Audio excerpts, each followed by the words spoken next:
Okay, well, I was recording. I don't know why the little green dot's not there. So I'm going to start this recording over again. Maybe I'll save the last one. But the idea, I didn't talk much in the last one. The idea here is I want to start talking through what it is that I am trying to do with being able to recreate the motion path or the, like, where the character is going to be walking.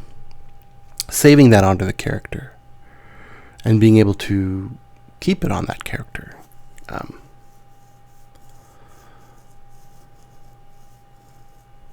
Because there's a lot of things that are going to make this whole system much more complicated than just taking the list of tiles and applying it onto the character, like saving it onto the character.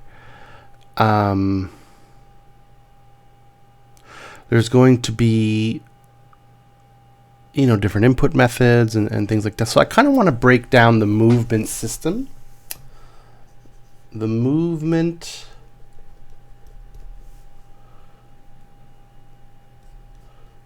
tile selection system.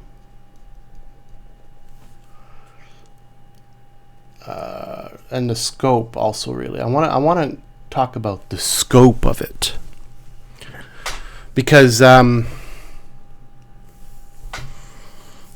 a lot, right? There's different input methods. There's going to be different ways of movement: flight, teleportation, walking, everything that has to do with climbing, cliffs, stuff like that. I'm not even going to bother with that. I'm not even going to think about that.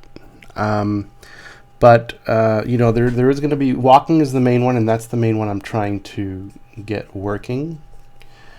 And I do know that I'm going to have teleport and flying. These two are going to be pretty similar. In a sense, that teleport will really be from A to B. Well, maybe not necessarily B, right? It could be B, C, D, E, F, G, right? Directly to G. In fact, A to B would be more like the walking, right? But teleport is really going to be like one tile to the next. Teleport. They disappear, they reappear. That's it. Walking is the obvious one. A, B, C, D, E, F, G. I mean, that's just, you're going from one to the next. And flying, the difference with flying is, see here, he's not, in the teleport, he's not going to be there. Flying,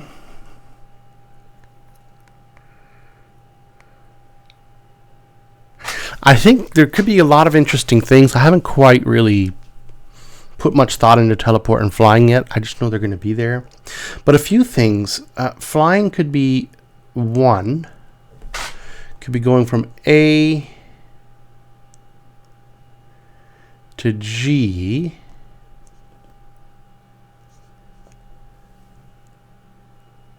But he doesn't disappear and reappear. He'll actually travel A, B, C, D, E, F, and then get there in a path, but in the air, if that makes sense. So the visual of it will be different. Will that change gameplay-wise? Maybe. Right? Like if there's a wall, a big wall, and there's a doorway at the bottom, let's say on tile D, then you'd only be able to fly over to C or something like that. But then again, flying might also make it so that you, even though it's A, B, C, D, and you'll be flying above these tiles up in the air, you could also avoid terrain types and things like that. So even with teleport too. that'll be a terrain type thing. And another thing too, this I put one. Another thing, see, there's a lot of thought. I'm thinking as I'm talking, but there's a lot of things that could be done with flying. And number two, what I wanted to do was have a in air versus on ground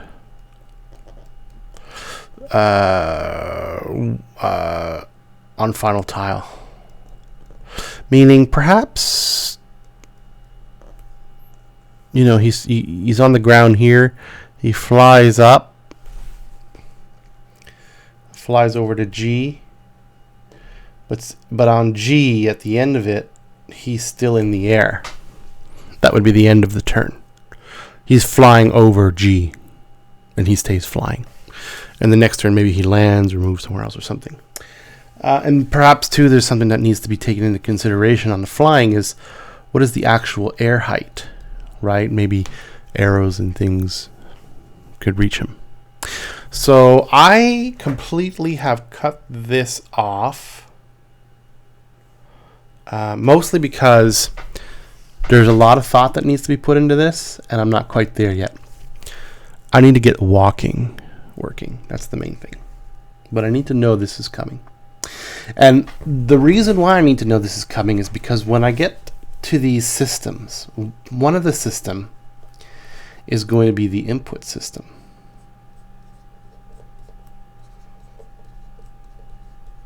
Right? Is it a controller? Is it a mouse, keyboard? Is it a touch screen or like a iPad or something? Touchpad.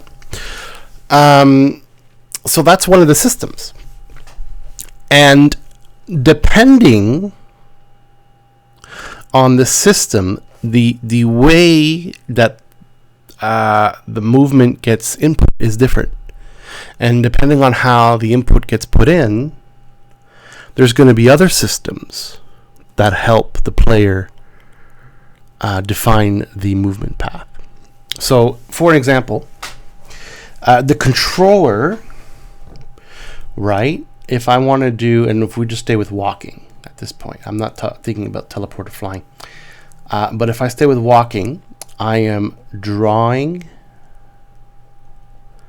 the path, right? So that's what we saw with the various different hex tiles.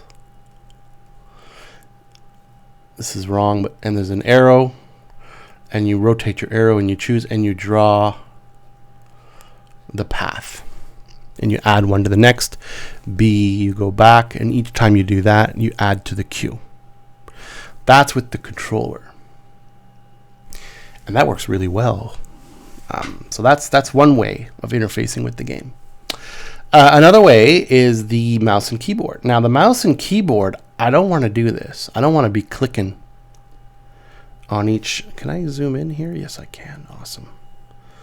Can I move? Yes, awesome. All right, cool.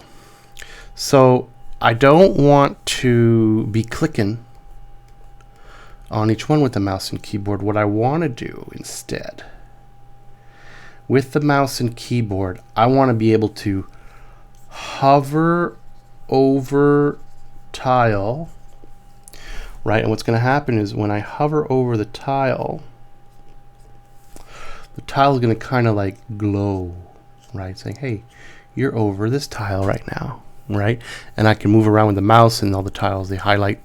Something highlights, shows me that's the one I'm sort of hovering over. And all I need to do is hover plus click. Oops. Where's my undo here? Hover plus click. So the hover click, what it will do is it will say this is the player, right? And I hover click over here, right? Hover plus click. What it's going to do is it's going to path find. And that's just a path find right here.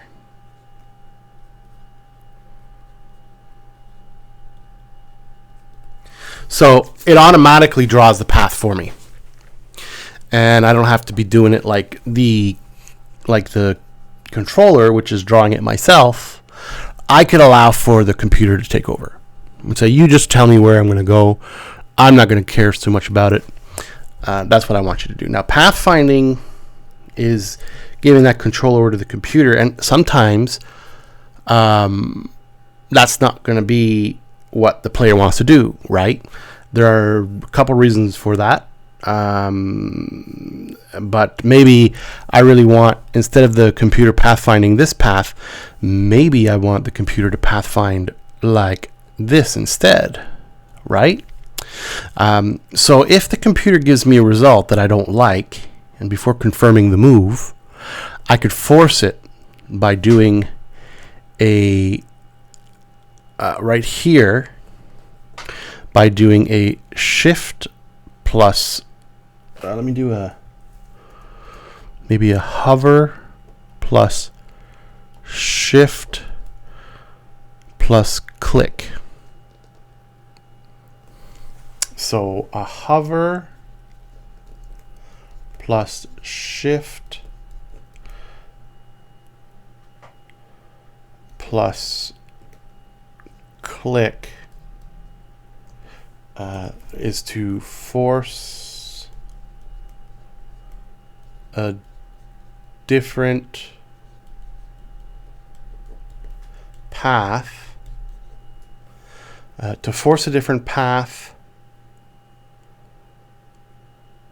on pathfinding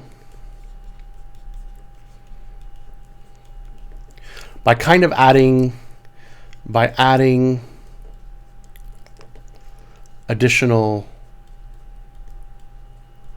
like pathfinding nodes, I guess. Pathfinding nodes along. Oh, that's just pretty self-explanatory. So that's what I want to do. Oops, that's not what I want to do right there. Okay. So that's what that is. Now, why would I want to do this? Why would I want to have the force it like that? Well, because on a node, on a tile, right, there could be, mostly because on tiles could be dangers. So you know, let's say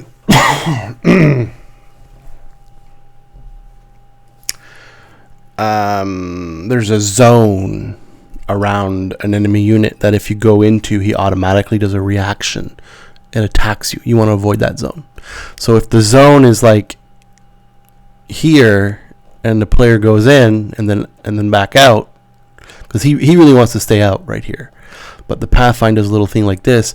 Well, the second you go in, it triggers, you get hit, and that's not what you want to do. So you want to force it out here if the computer does one of these. Now, that doesn't necessarily mean... Let's see, I could do one of these.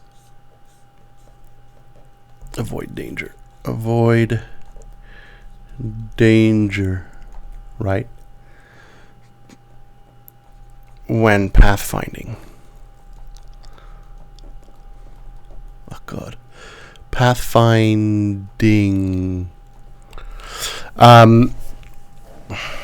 Because because that could happen. Now, pathfinding itself, it's possible with pathfinding to give weights to things. So what I mean by that is, if you have, your terrain, let's say this is your map. Hold on, this is getting a little on the edge for me here. Let me just move this over a bit. I'll be able to get it better. So if you have your map, right, and you do a water, let's just do like a lake in the middle, right? That's a lake. I'll just do this. I don't need to. That's a lake or whatever. Right. And let's do a road.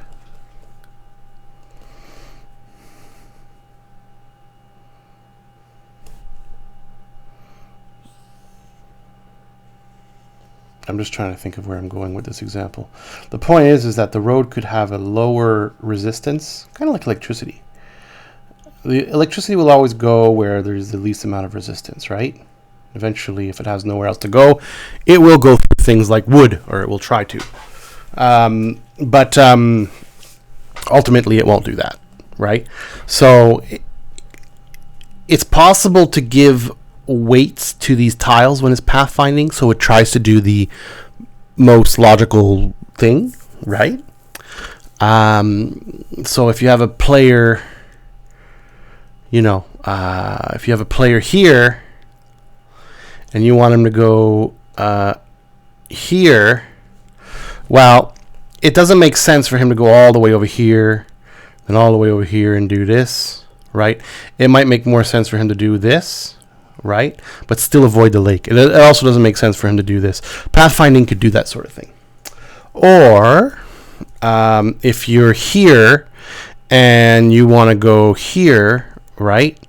Then yeah, it will probably do something like this, and then it will try to aim for the road, and then it'll go up the road, right? If you're doing this and then maybe, I don't know, this, right? It could do this, right? But maybe it's just quicker for it to do this, right? Because at this point the detour is so big that it might just say, I got to go across. Or, in an example like this where it's more of a river, right? Like for sure now, it's got to go across, right? It will do that, but it will avoid if it can. So that's what happens when you're applying weights to pathfinding. So that's a thing that could be done. And with that in mind, when pathfinding is done, and the tiles could be updated with these weights in real time as the board changes. So, for example, if there's another player in that tile, right, the weight could be set so high that it will never go through that, because you know what, you can't go through another player unless you have like a special ability card or something, right? And if you do have a special ability card, it could set the tile that other players are on really low, so you can go through stuff like that. But that's what the pathfinding. The pathfinding in this game is going to serve, that I could think of right now, two things. It's going to serve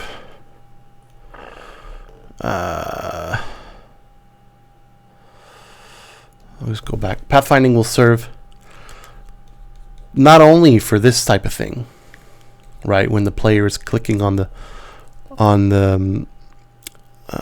tiles to determine where it's going to go. Pathfinding will be used for player movement,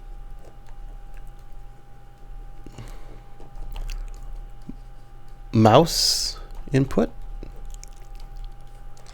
It will also be used for enemy or NPC, non-playable characters. I'll just say enemy or NPC movement. Anything that's AI, enemy or NPC, I'll just write AI movement. Right? The AI is going to do it too. It's just going to be like, I'm here, I want to go there right now, and it'll pathfind. And it will use basic weighted stuff to make it kind of seem a little bit logical, right? You don't want it to walk right through fire if it just takes a step over to the right and it'll avoid the fire. That kind of stuff. So yeah, that's one system, I think. Let me think here. Where was I? Input system. The input system, and this is going to be a pathfinding system.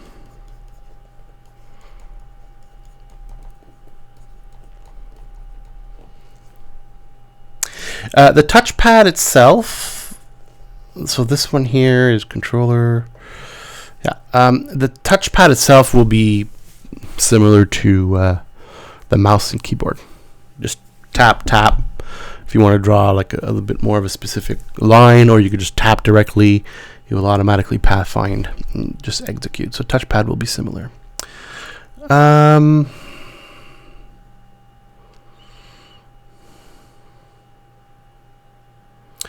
So that's part of the input. For me, the pathfinding is part of the input system, and it's part of the mouse and keyboard input system. But the thing is it's going to spit out a path of pathfinding. So there's two possible inputs. Can I not go more to the right? Oh yeah, okay. There's two possible inputs now for a movement.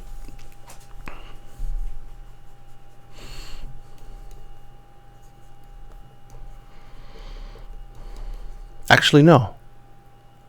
Whether it's the pathfinding or whether you draw it manually, it still spits out a cue. So the only input right now is a cue. Cue is movement. Oops. Input. That gets saved.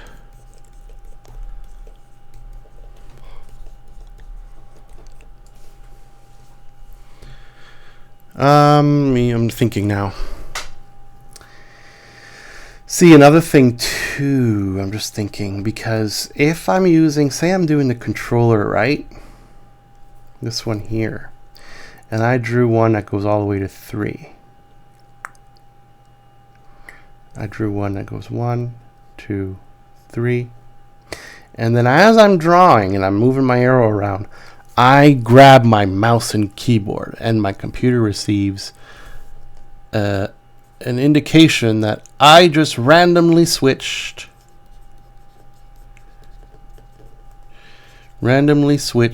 to mouse and keyboard, and vice versa too.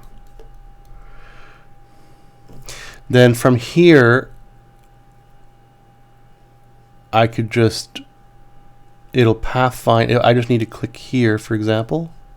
This will stay as the path. And then I just click here and it will pathfind the rest.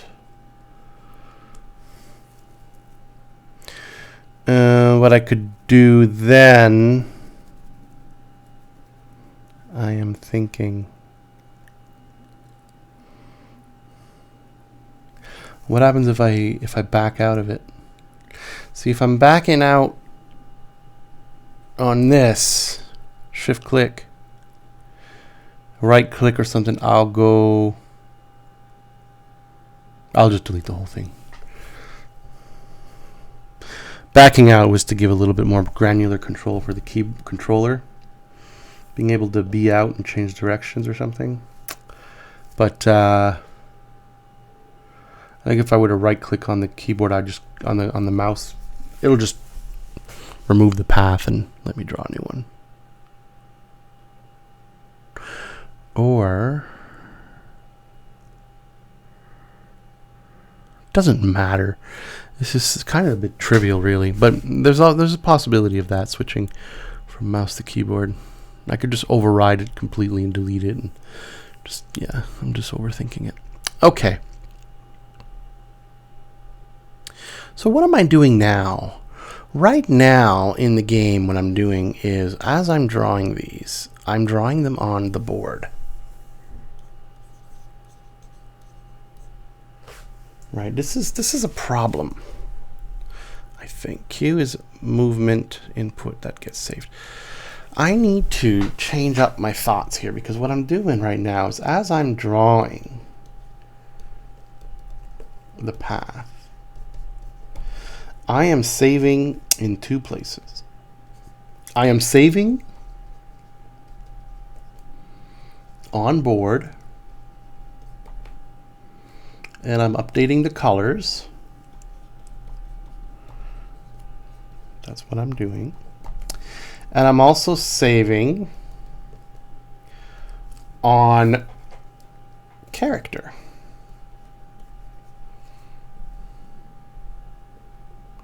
What I need to be doing is I need to be going like this. I need to be saving on character.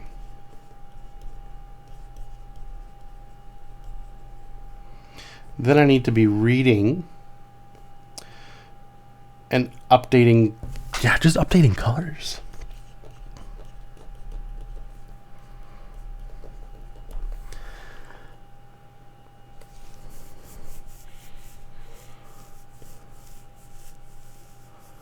Yeah, and I just need to be, whoop, I'm playing a little Frostpunk. I don't need to be saving it on the board. I could put it directly on the character and update the colors. Now, in order to update the colors, I do need to have a list on the board.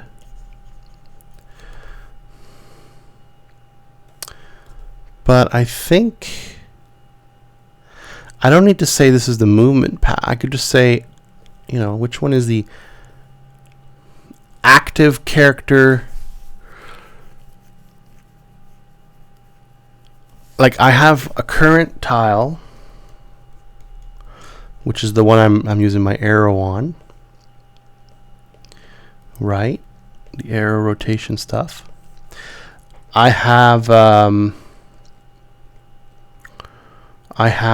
path tiles that are blue. Current tiles are, I think it's green.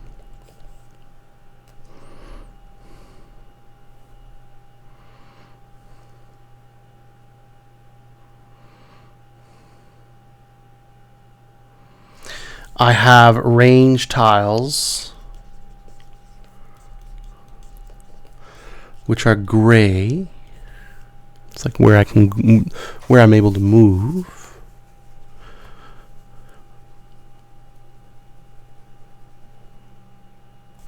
And all I need to do is really update this and this based off of this. And the movement system, now I'm going too fast. I'm going fast without necessarily explaining. I'm just thinking. And the movement system, right, will keep track of where my current tile is. My targeted tile for the controller stuff. Oh yeah, targeted tile has a color. Targeted tile is like, ooh, it could be a lot of colors. Color for that, and color for that. So yeah, I mean, just getting a little bit color, but the idea I think really is more. See, there's this stuff here that needs to work, but I think the idea is not doing this separate, like putting it in saving it into the character.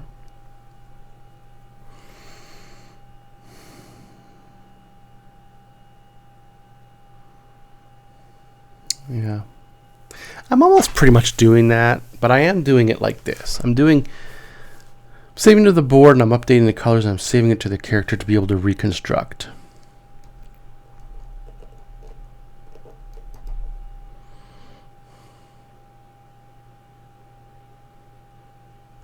I'm also using the order of it to be able to redefine where the current tile is, which is really annoying. I could save it should be the last one. Okay, is there anything else? I mean, it's kind of what I'm already doing. It helps to look at this stuff a little bit, just to see where this is going. But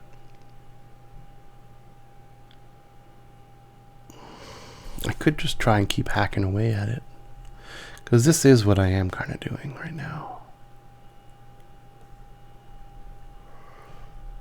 Right? I'm going to need a way to visualize the match data too.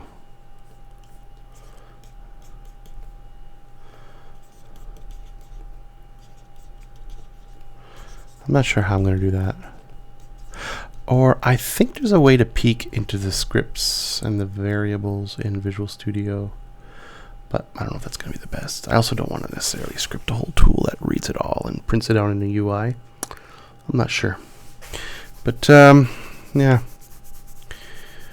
that's where I kind of am right now. So yeah, so I'll save this and I might give it a little whirl a little more. Alrighty. Let's have crazy contrast.